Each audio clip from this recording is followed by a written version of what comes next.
English is very important language and it is a very beautiful language. అలాంటి English భాషని చాలామంది నేర్చుకోవడానికి ఇప్పుడిప్పుడే ఉత్సాహం చూపిస్తున్నారు, ముందుకు వస్తున్నారు. అది మీరు చేసేటువంటి కామెంట్స్ ద్వారా నాకు అర్థమవుతుంది, ఫోన్ కాల్స్ ద్వారా అర్థమవుతుంది. ఇక్కడ మనం ఈ ఇంగ్లీషు భాషలో కొన్ని ఇంపార్టెంట్ స్పోకెన్ వర్డ్స్ని ఎలా నేర్చుకోవాలి అనేటువంటిది పోయిన లాస్ట్ వీడియో నుంచి స్టార్ట్ చేయడం జరిగింది.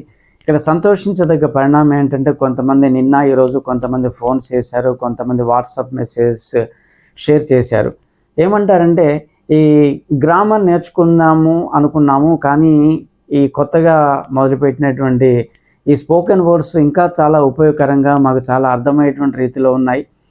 మేము చక్కగా ఫాలో అవుతున్నాము, చాలా హ్యాపీగా ఉంది. నిన్న ఈరోజు కొద్దిగా ప్రాక్టీస్ చేసాము.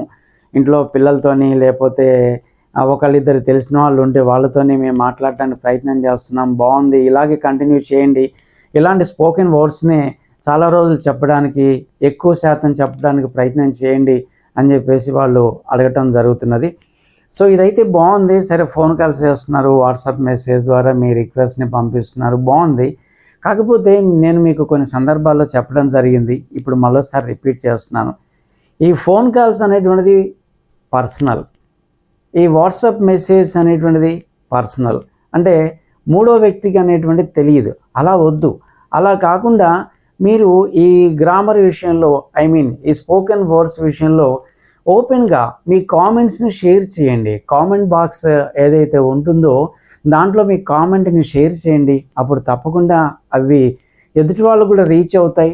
వాళ్ళు కూడా వాళ్ళ ఒపీనియన్స్ని షేర్ చేయడానికి ప్రయత్నం చేస్తారు. అలా కనుక చేసినట్టయితే వీడియో కూడా ఇంకా కొంతమంది ఇంగ్లీష్ నేర్చుకోవాలి అనుకునేటువంటి వాళ్ళకి త్వరగా రీచ్ అవుతుంది.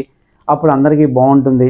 సో మనం ఈ ప్రీవియస్ వీడియోలో స్పోకెన్ వర్డ్స్ విషయంలో ప్రీవియస్ వీడియోలో ఒక 18 వర్డ్స్ని ఎలా మాట్లాడాలి డైలీ లైఫ్లో అని నేర్చుకున్నాం. ఈరోజు ఈ వీడియోలో ఒక 15 to 16 వర్డ్స్ని నేర్చుకోవడానికి ప్రయత్నం చేద్దాం. The first word stay. మనకి ఈ వీడియోలో ఫస్ట్ వర్డ్ స్టే. స్టే అంటే మనకు తెలుగులో దాన్ని ఉండు అని చెప్పేసి చెప్పుకోవచ్చు. యాక్చువల్గా స్టే అనేటువంటి పదానికి ఇంగ్లీష్లో ఇంకా చాలా సినానిమ్స్ ఉన్నాయి. ఆ సినానిమ్స్ అంటే ఒకే రకమైనటువంటి అర్థం ఇచ్చేటువంటి పదాలని సినానిమ్స్ అని చెప్పేసి అంటాం. ఆ సినానిమ్స్ అన్నిటిని కూడా పక్కన పెట్టి మనకు ఉపయోగపడేటువంటిది, కన్ఫ్యూజన్ లేనటువంటిది, అందరికీ అర్థమయ్యేటువంటి పదం ఒకటి ఉంది, అదే ఉండు. ఉండు అని అంటే దాన్ని ఎలా వాడతాము? ఎక్కడైతే ఉన్నావో అక్కడే ఉండు, ఏ స్థితిలో ఉన్నావో అదే స్థితిలో ఉండు. అలాంటి అర్థంలో మనం ఈ స్టే అనేటువంటి పదాన్ని వాడతాం. సో స్టే అంటే ఉండు. స్టే హియర్, ఇక్కడే ఉండు, ఇక్కడ ఉండు. Stay here until I come, నేను వచ్చే వరకు ఇక్కడే ఉండు. Stay here until he calls you, అతను పిలిచే వరకు నువ్వు ఇక్కడే ఉండు. అలా ఇక్కడే ఉండు, అదే స్థితిలో ఉండు, ఎలా ఉన్నావో అలాగే ఉండు అనేటువంటి అర్థంలో స్టే హియర్ అనేటువంటి పదాన్ని వాడతాం. అలాగే స్టే దేర్, అక్కడే ఉండు, అక్కడ ఉండు. Naveen you stay there, Naveen నువ్వు అక్కడే ఉండు. సో ఇలాంటి మీనింగ్ని ఎక్స్ప్రెస్ చేయడానికి ఈ స్టే దేర్ అనేటువంటి పదాన్ని మనం ఉపయోగిస్తాం. All of you stay there, don't come here, stay there, అక్కడే ఉండండి, ఇక్కడికి రాకండి. సో ఇలాంటి అర్థాన్ని మనం ఎక్స్ప్రెస్ చేయడానికి స్టే దేర్ అనేటువంటి పదాన్ని ఉపయోగిస్తాం. అలాగే స్టే అవుట్ సైడ్, బయటే ఉండు, బయట ఉండు. డోంట్ కమ్ ఇన్ సైడ్, బయట ఉండు అనేటువంటి అర్థంలో స్టే దేర్ అంటాం. సో స్టే ఉండు, స్టే హియర్ ఇక్కడే ఉండు, స్టే దేర్ అక్కడ ఉండు, స్టే అవుట్ సైడ్ బయట ఉండు. సో ఇలాంటి అర్థాల్లో మనం స్టే అనేటువంటి పదాన్ని చాలా అద్భుతంగా, అందంగా రకరకాల సెంటెన్సెస్ని మనం కన్స్ట్రక్ట్ చేయడానికి ఇలాంటి ఈ స్టే అనేటువంటి పదాన్ని మనం ఉపయోగించుకోవచ్చు. Next wait. వెయిట్ అంటే వేచి ఉండు. Wait there, wait for some time, కొంచెం సేపు వేచి ఉండు, కొద్దిసేపు నిరీక్షించు. వేచి ఉండు, నిరీక్షించు. ఇలాంటి పదాల అర్థాలతోని మనం కొన్ని సెంటెన్సెస్ని కన్స్ట్రక్ట్ చేయాలి ఇంగ్లీష్లో అనుకున్నప్పుడు ఈ వెయిట్ అనేటువంటి పదాన్ని మనం ఉపయోగించవచ్చు. Wait until she calls you. ఆమె పిలిచే వరకు వెయిట్ చేయి. అలాగే వెయిట్ హియర్, ఇక్కడే కొద్దిసేపు ఉండు. అలాగే నెక్స్ట్ వెయిట్ హియర్, ఇక్కడ వేచి ఉండు, ఇక్కడే ఉండు, ఇక్కడే నిరీక్షించు అనేటువంటి అర్థంలో వెయిట్ హియర్ అంటాం. నెక్స్ట్ వెయిట్ దేర్, అక్కడ వేచి ఉండు, అక్కడ ఉండు. Wait there, all of you wait there.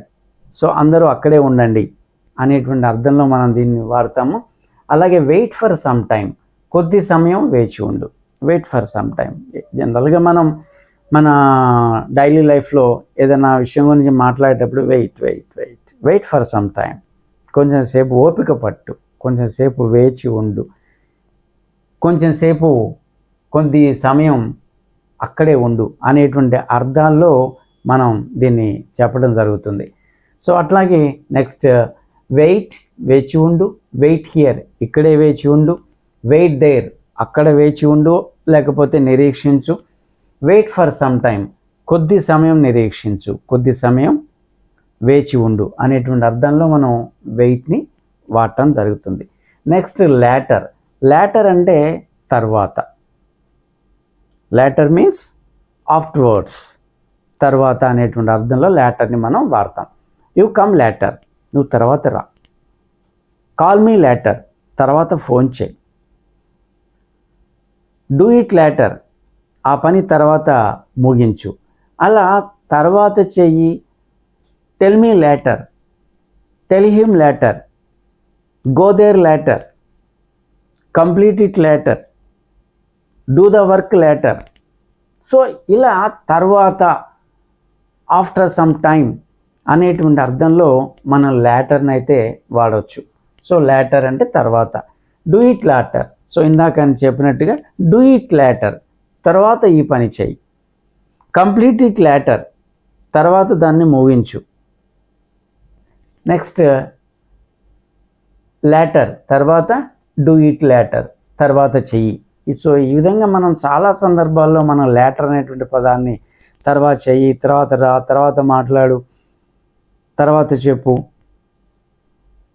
ఇలా తర్వాత అనేటువంటి పదాలని మనం చాలా సందర్భాల్లో మార్నింగ్ నుంచి నైట్ వరకు చాలా సందర్భాల్లో ఉపయోగిస్తూ ఉంటాం. ఆ తర్వాత అనేటువంటి పదం ఎప్పుడైతే మీరు చెప్పాలనుకున్నారో ఆ అర్థంతో కూడినటువంటి ఇంగ్లీష్ పదం లేటర్ అనేటువంటి దాన్ని ఉపయోగించండి. Next tell. టెల్ అంటే చెప్పుము, వివరించుము. Tell me, tell the story, tell the fact, ఉన్న విషయంతో చెప్పు, ఓ కథ చెప్పు. టెల్ ఎవ్రీథింగ్ టు హిమ్, మొత్తం అతనికి చెప్పు. అంటే whenever you express your factness to others, that is nothing but tell. ఉన్న విషయాల్ని నువ్వు అనుకుంటున్న విషయాల్ని ఏదైతే బయటికి ఎక్స్ప్రెస్ చేయాలి అనుకుంటున్నామో దాన్ని మనం టెల్ అని చెప్పేసి అనొచ్చు. అలాగే టెల్ మీ, నాకు వివరించు. టెల్ ద ట్రూత్, నిజం చెప్పు. టెల్ ద ట్రూత్, నిజం చెప్పు. టెల్ ఎవ్రీథింగ్, ఉన్నదంతా చెప్పు. ఏదైతే నువ్వు అనుకుంటున్నావో అదంతా చెప్పు. సో ఈ విధంగా టెల్ అని అంటే మనం ఎదుటి వ్యక్తికి చెప్పేటువంటి ఒక రకమైనటువంటి అర్థాన్ని ఇంగ్లీష్లో చెప్పడానికి ఈ టెల్ అనేటువంటి పదాన్ని యూజ్ చేయటం జరుగుతుంది. Next now. నౌ అంటే ఇప్పుడు, ఇప్పుడే.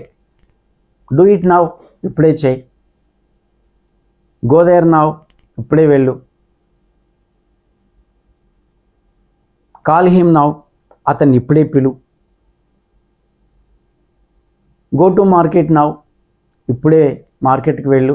అలా నౌ, ఇప్పుడే చెయ్యి అనేటువంటి ఫీలింగ్ని ఎక్స్ప్రెస్ చేయడానికి ఈ నవ్ అనేటువంటి పదాన్ని మనం ఇప్పుడు అనేటువంటి అర్థంతో చెప్పడానికి ఇంగ్లీష్లో నవ్ అనేటువంటి పదాన్ని అయితే మనం సెలెక్ట్ చేసుకోవచ్చు మన ఫీలింగ్ని ఎక్స్ప్రెస్ చేయడానికి. సో ఆ నవ్ని మళ్ళీ ఇంకొద్దిగా వేరే పదంతో ఉపయోగిస్తే ఇందాక చెప్పినట్టుగా డూ ఇట్ నవ్, ఇప్పుడే చెయ్యి, ఆ పని ఇప్పుడే కంప్లీట్ చేయి, కంప్లీట్ ఇట్ నవ్ అనేటువంటి అర్థంలో దీన్ని చెప్పడం జరిగింది. నెక్స్ట్ తర్వాత దెన్. దెన్ అంటే అప్పుడు.